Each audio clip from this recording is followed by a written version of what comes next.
But in reality, the main emphasis of the KGB is not in the area of intelligence at all.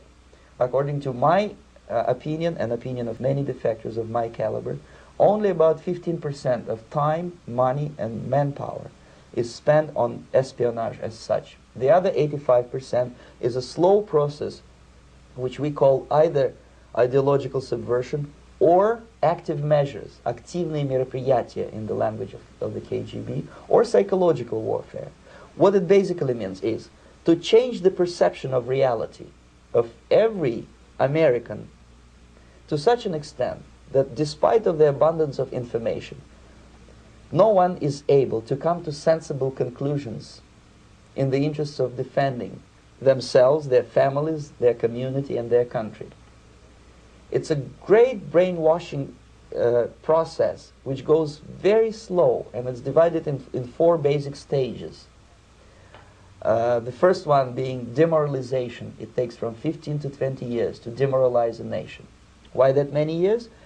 Because this is the minimum number of years which requires to educate one generation of students in the country of your enemy, exposed to the ideology of the enemy. In other words, Marxism-Leninism ideology is being pumped into the soft heads of at least 3 generations of American students without being challenged or counterbalanced by the basic values of Americanism, American patriotism. The result you can see.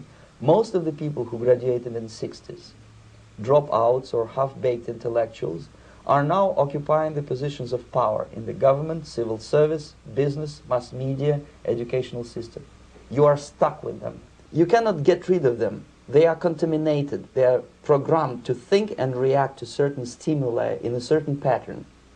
You cannot change their mind, even if you expose them to authentic information, even if you prove that white is white and black is black, you still cannot change the basic perception and the logic of behavior. In other words, these people, the process of demoralization is complete and irreversible. To get rid society of these people, you need another 20 or 15 years to educate a new generation of patriotically minded and common sense people who would be acting in favor and in the interests of the United States society. And yet these people who've been programmed and, as you say, in place, and Yes. who are favorable to an opening with the Soviet concept, these are the very people who would be marked for extermination in this country? Most of them, yes. Simply because the psychological shock when they will see in future what the beautiful society of equality and social justice means in practice, obviously they will revolt. They will be very unhappy, frustrated people. And the Marxist-Leninist regime does not tolerate these people. Obviously they will join the links of dissenters, dissidents. Unlike in present United States, there will be no place for dissent in future Marxist-Leninist America. Here you can get popular like Daniel Ellsberg and filthy rich like Jane Fonda for being dissident, for criticizing your Pentagon. In future, these people will be simply squashed like cockroaches. Nobody is going to pay them nothing for their beautiful, noble ideas of equality.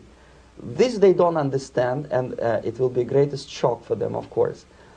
The demoralization process in the United States is basically completed already.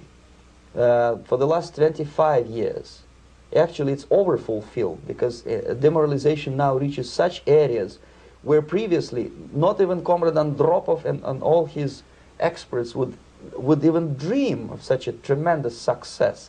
Most of it is done by Americans to Americans, thanks to lack of moral standards. As I mentioned before, exposure to true information does not matter anymore.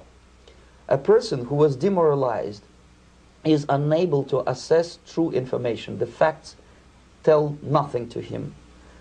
Even if I shower him with information, with authentic proof, with documents, with pictures, even if I take him by force to the Soviet Union and show him concentration camp, he will refuse to believe it. until he is going to receive a kick in his fat bottom. When a military boot crashes his, then he will understand, but not before that. That's the tragic of the situation of demoralization.